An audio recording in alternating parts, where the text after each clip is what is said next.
देख रहे हैं सुभद्रा समाचार पत्र। मांगे न मानी गई तो 8 मार्च को लखनऊ कूच करेंगे आंगनवाड़ी कार्यकर्त्रियां।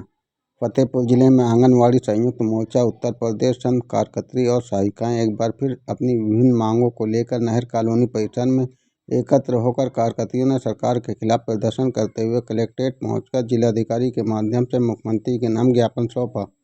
प्रदर्शन कर रही आंगनवाड़ी कार्यकर्त्रियों का कहना है कि लंबे समय से उनकी मांगों को नज़रअंदाज किया जा रहा है।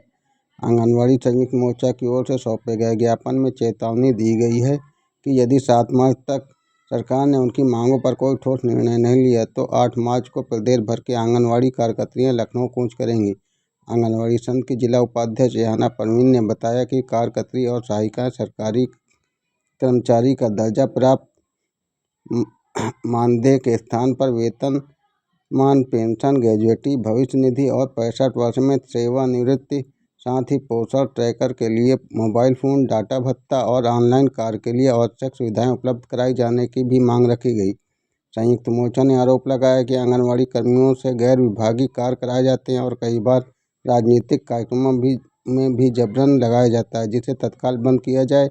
यदि सरकार ने उनकी मांगों पर ध्यान नहीं दिया तो अंतर्राष्ट्रीय महिला दिवस के दिन प्रदेशव्यापी आंदोलन किया और ये आंगनवाड़ी सहायिका से संघ से जिलाध्यक्ष बसंती सोनकर है और अब संयुक्त मोर्चा बन गए हमारा, और ये शायद प्रदेश अध्यक्ष है किरण वर्मा जी। तो अब उत्तर प्रदेश में सारे संगठन एक हो गए हैं और हम सरकार को जगाने के लिए एक दिवसीय ज्ञापन दे रहे हैं, जिससे सरकार जाग जाए और हमारी बहनों को सम्मानजनक मानदेय दे जीने लायक। क्योंकि जब तक सरकार हमको नियमित निर्धारित नहीं करती, कर्मचारी नहीं मानती, जब तक हमें 24,000 मानदेय देने का काम करे। और सरकार जैसे बहुत सारे काम SIR, PLI हमको तमाम कामों में लगा देती है, फेस कैप्चर में तो बिना संसाधन के लगाती है। सरकार कम से कम हमें 20,000 रुपये मोबाइल लेने के लिए दे, हमारे केंद्रों पर वाईफाई लगवा दे, क्योंकि नेटवर्क ना होने से फेस कैप्चर नहीं होता। और सरकार अधिकारी दबाव बनाते हैं कि लाभार्थी माइग्रेट करा दो। माइग्रेट कराने से लाभार्थी क्या गांव से बाहर चला गया जो उसे माइग्रेट कर दे, कह रहे फेस कैप्चर नहीं हो रहा तो इनको माइग्रेट कर दो। तो हमें सरकार पहले संसाधन दे, फिर हमसे कार्य करवाए। हम सारे कार्य करने में सक्षम हैं, क्योंकि बिना प्रशिक्षण के आंगनवाड़ी एक ऐसी कर्मचारी थी जिन्हें SIR का काम पूरे उत्तर प्रदेश में कर दिखाया और सरकार की नाक ऊंची हो गई। जबकि बड़े बड़े अधिकारी, राज्य कर्मचारी और लेखपाल, शिक्षा मित्रों ने आत्महत्या कर ली, मगर हमारी सक्षम आंगनवाड़ी ने पूरे उत्तर प्रदेश में कहीं आत्महत्या नहीं की है। तो हमारी सरकार से मांग है कि हमें जो है चाहे जो भी कार्य दिया जाए, लेकिन उसका प्रशिक्षण दिया जाए, उसके संसाधन दिए जाए। हम हर काम को कर गुजरेंगी, हमारी बहनें किया है और आगे फिर करेंगी। सरकार से हमारी यही मांग है कि कम से कम हमें जीने लायक मान दे।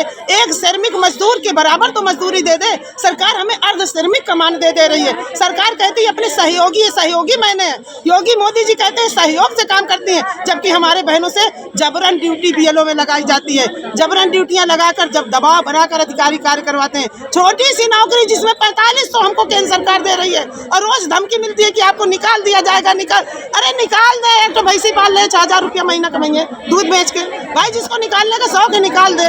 और जो है तो हमारे आप लोगों ने तो देखा ही है, आपके पास तो सच है कि इसी महीने 4 अधिकारी जेल चले गए। सरकार कहती है हम इनको प्रोत्साहन राशि अलग से दे रहे हैं और उस प्रोत्साहन राशि से अधिकारी अपनी जेब भर रहे हैं। तो हम सरकार से अनुरोध करते हैं कि हमारे मानदेय में उस प्रोत्साहन राशि को जोड़कर नियमितीकरण हम लोगों को दिलाया जाए। मैं अपने शब्दों को यही विराम देती हूँ। धन्यवाद।